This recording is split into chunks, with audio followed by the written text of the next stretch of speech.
Bismillahirrahmanirrahim. This is Dr. Zahur Hussain. Dear students, we are going to talk about discourse analysis. Before moving towards discourse analysis, the first important thing is to know what is discourse.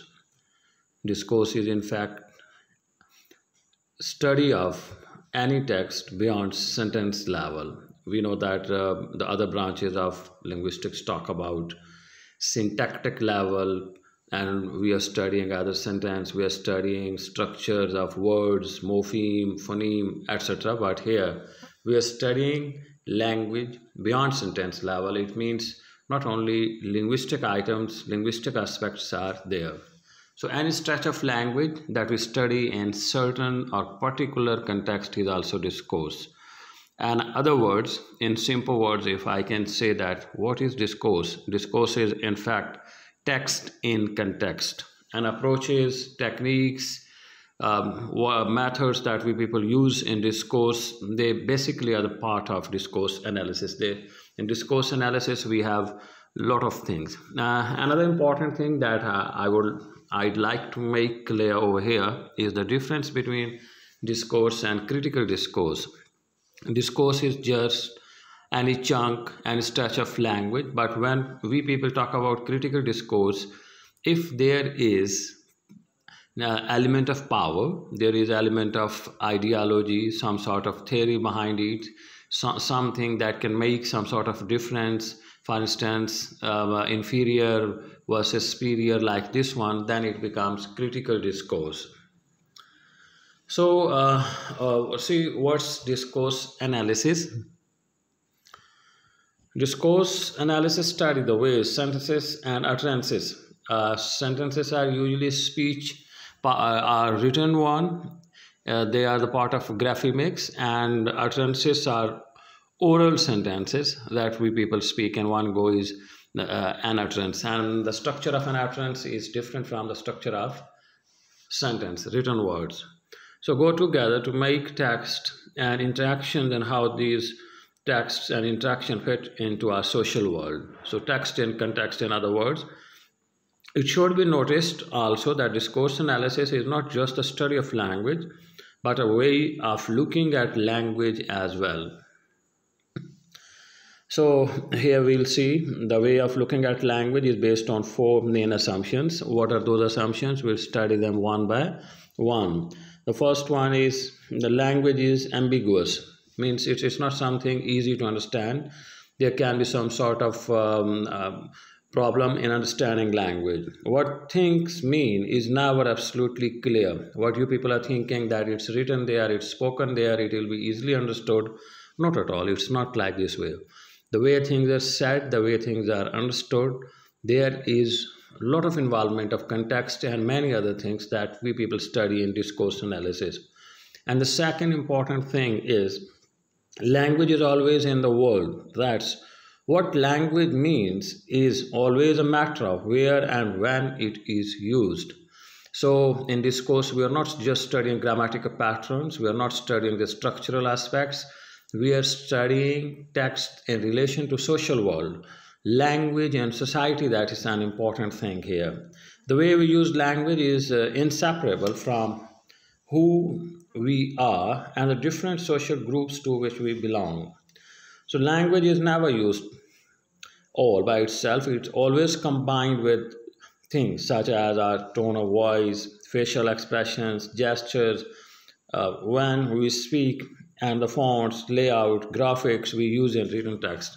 So we can use a lot of things sometime in spoken or in written one in order to communicate or to give our message differently in a better way, with some sort of philosophy, with some sort of idea, with some purpose, with different orientation.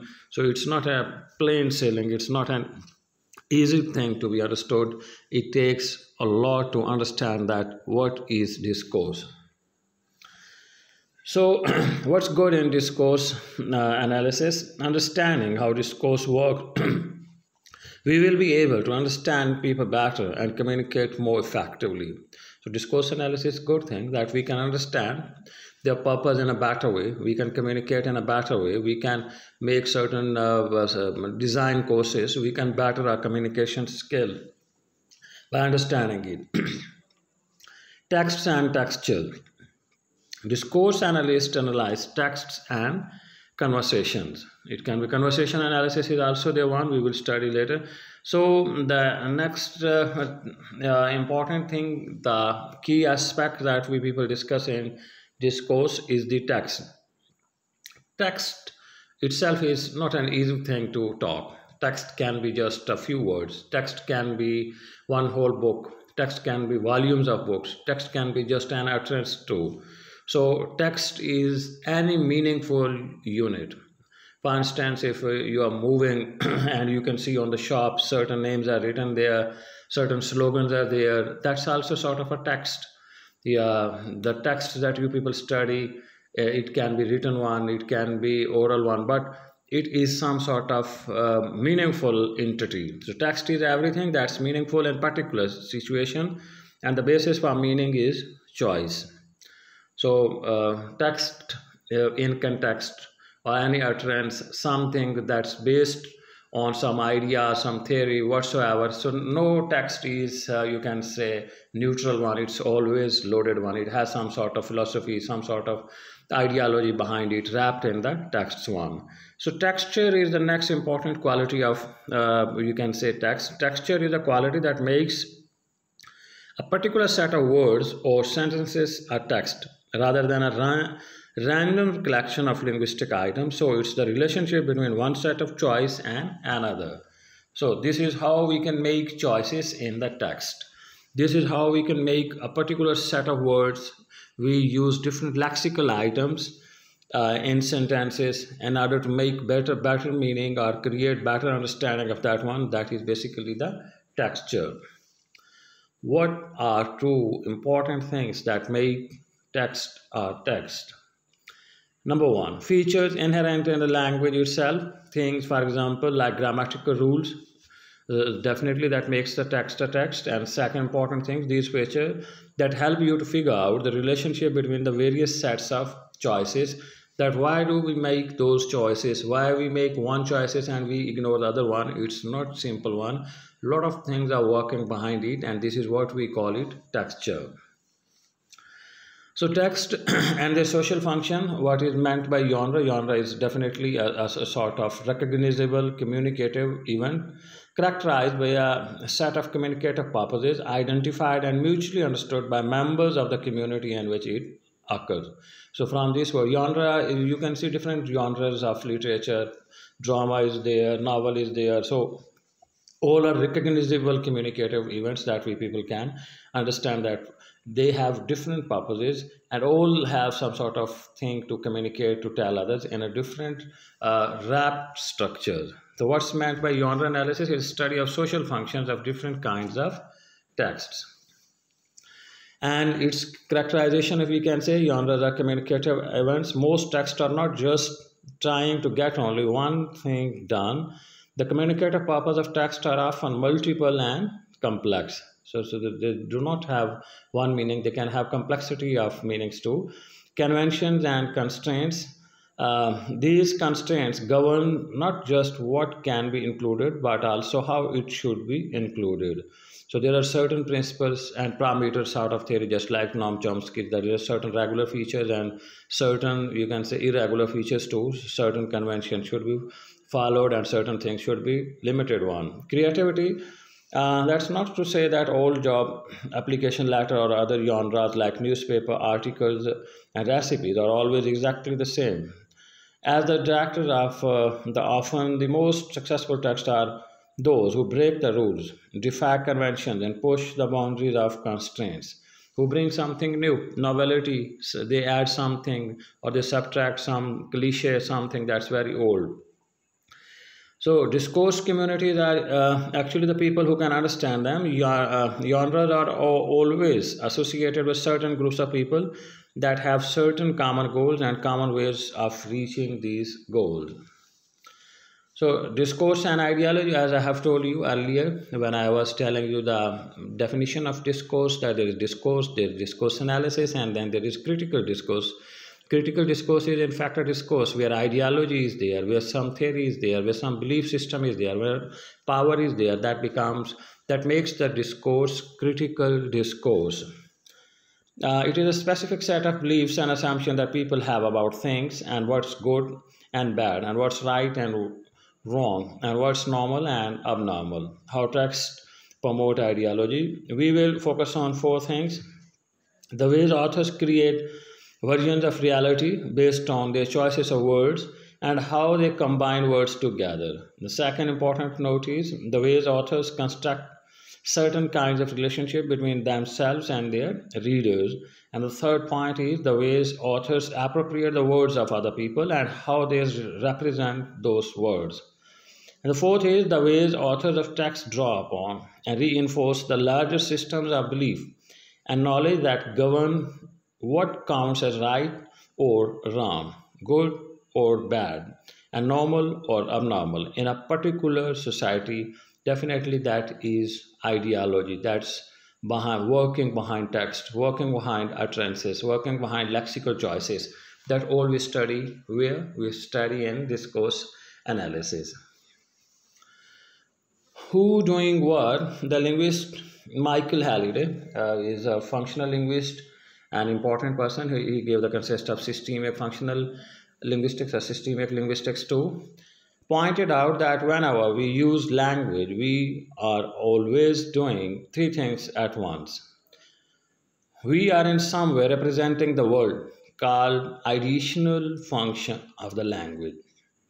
It's definitely we represent through text, through verbs, through notions, belief system, that all basically comes in ideational function of the language.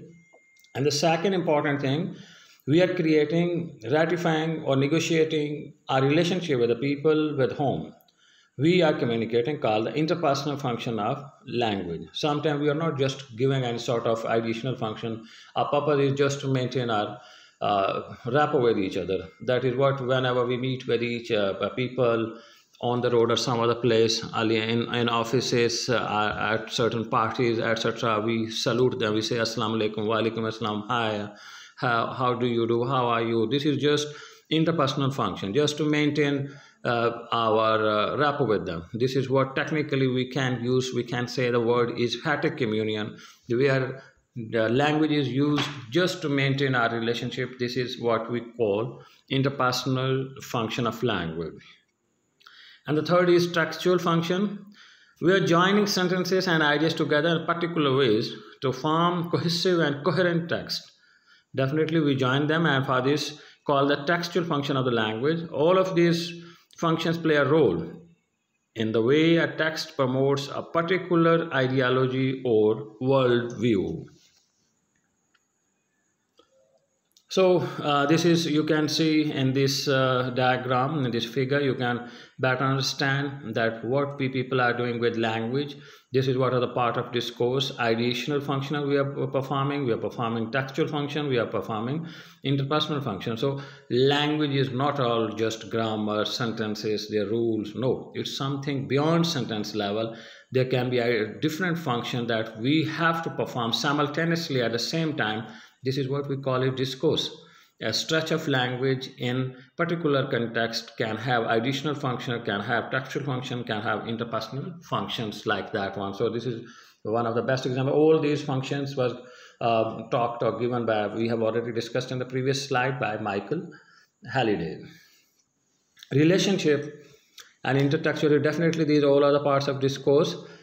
We construct relationship through words. We choose to express things like certainty and obligation, known as the system of modality in language. The tradition, priest, for example, typically says, "You may now kiss the bride," rather than kiss the bride. So this is "you may now." So this is a typical way. That is how relationships and discourses are created there. Intertextuality, it is the relationship text create with other text. How one text is related with other text too. One previous text with another text. So intertextuality is another important way ideologies are promoted in discourse. All text involves some degree of intertextuality. We cannot speak or write, he argues, without borrowing the words and ideas from other people. So we are linked with certain previous discourses, previous ideologies, and then we can talk and interpret it. Cultural models are also there. Cultural models are a set of expectations that we have about how different kinds of people should behave and communicate in different situations. They serve an important role in helping us make sense of text and situations that we encounter in our lives. You may now kiss the bride then does not just enforce a theory about how brides and grooms are supposed to act during a marriage ceremony, but also invokes broader theories about marriage, gender relations, love, sex, morality, and economics. All these theories are part of system of discourse, which we might call the discourse of marriage. So discourses can exert a tremendous power over us by creating constraints regarding how certain things can be talked about and what counts as knowledge in particular contexts. So we have spoken discourses, we have written discourses, and spoken discourses in many ways speech is not so different from writing, but even then there are certain differences too. And discourse basically primacy is given to spoken one. Speech is considered primary one. Most of that's why discourse analysis is language in actual use, what we can say. So what people speak, they also produce different kinds of genres, use different kinds of social language, also promote particular versions of language or ideologies. But there are some ways in which speech is very different from writing. Speech is more interactive. Speech tends to be more transient and spontaneous than writing. So it can be vanished very soon. You are talking and the words are vanishing in the air. While some genres like formal speeches and lectures are planned, most casual conversation is just made up as we go along. Speech tends to be less explicit than writing. Speech also usually takes place in some kinds of physical contexts. Kinds of speech, spoken discourses that have distinguished feature, for instance, telephonic conversation, television and cinema, instant messaging, and text-based computer chats. So pragmatics is also definitely linked with discourse. They study how people use language in particular situations. Situational use are to accomplish actions in their conversations, actions like requesting, threatening, and apologizing. So conversation analysis, this is one that comes out of tradition in sociology called ethnomethodology, which focuses on the methods ordinary members of society use to interact with one another and interpret their experiences. Then we have strategic interaction. Conversation happens when multiple actions are put together to form activities. We chat, we debate, we flirt, we concert, we gossip, we commiserate, and we many other things in our conversations. Conversational strategy is the method we use to engage in the formal negotiation, debating, flirting, etc. They're the part of it. Two kinds of conversational strategies are used. Face strategies have to primarily with showing who we are and what kind of relationship we have with people with whom we are talking. Framing strategies have more to do with showing what we are doing in the conversation, whether we are, for example, arguing, teasing, flirting, or gossiping. So first, face strategies have further things too. We define face as the negotiated public image mutually granted to each other by participants in communicative event. There are three important aspects to this definition. Is the one's face to one's public image rather than one's true self is a result of kind of give and take with person or people with whom we are interacting. Is successfully presenting a certain face and interaction depends on the people with whom we are interacting and cooperating with us. There are two kinds of face strategies. Involvement strategies we use to establish and maintain closeness with people to show them that we consider them our friends, like calling people by the first names or using nicknames. Independent strategies and strategies we use to establish or maintain distance from the people with whom we are interacting, either because we are not their friends or we wish to show them respect, like using more formal languages and terms of addresses.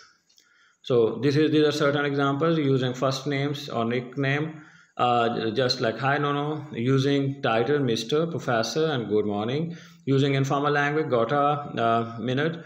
Using formal language, excuse me, can you help me? Being direct, let's go to cinema. By being indirect, I wonder if I can borrow your pen. Talking about us, talking about things other than us.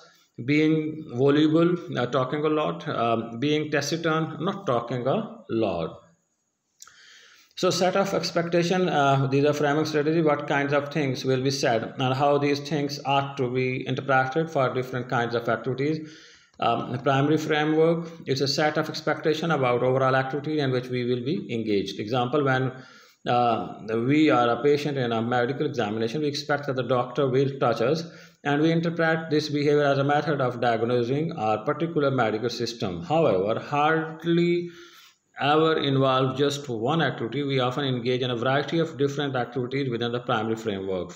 While lecturing, a lecturer might give explanations, tell jokes, or even rebuke members of the audience if they're not paying attention. So then this is the second part. And in this part, we are studying about context, culture, and communication. Text and context is an important part. So text can be further broken up into other parts. So it could mean practically anything from the place and time of day of an utterance to speaker's political views or religious beliefs. Context can be divided into three components: the relevant feature, participant, person, personality, the relevant objects in the situation, the effects of the verbal action, setting and time, the field or the social where the action takes place. The relationship between context and competence. Knowledge or mastery of the linguistic system alone is not sufficient for successful communication. People also need to know and master various rules, norms, conventions regarding what to say to whom, when, where, and how is called communicative competence. There may be persons whose English I can grammatically identify but whose messages escape me. So corpus, these days we are using corpus assisted discourse analysis. Corpuses are online available, and the plural of corpus is corpora, where a lot of matter is available online and it can be used. So in discourse analysis, corpus assisted discourse analysis is in vogue.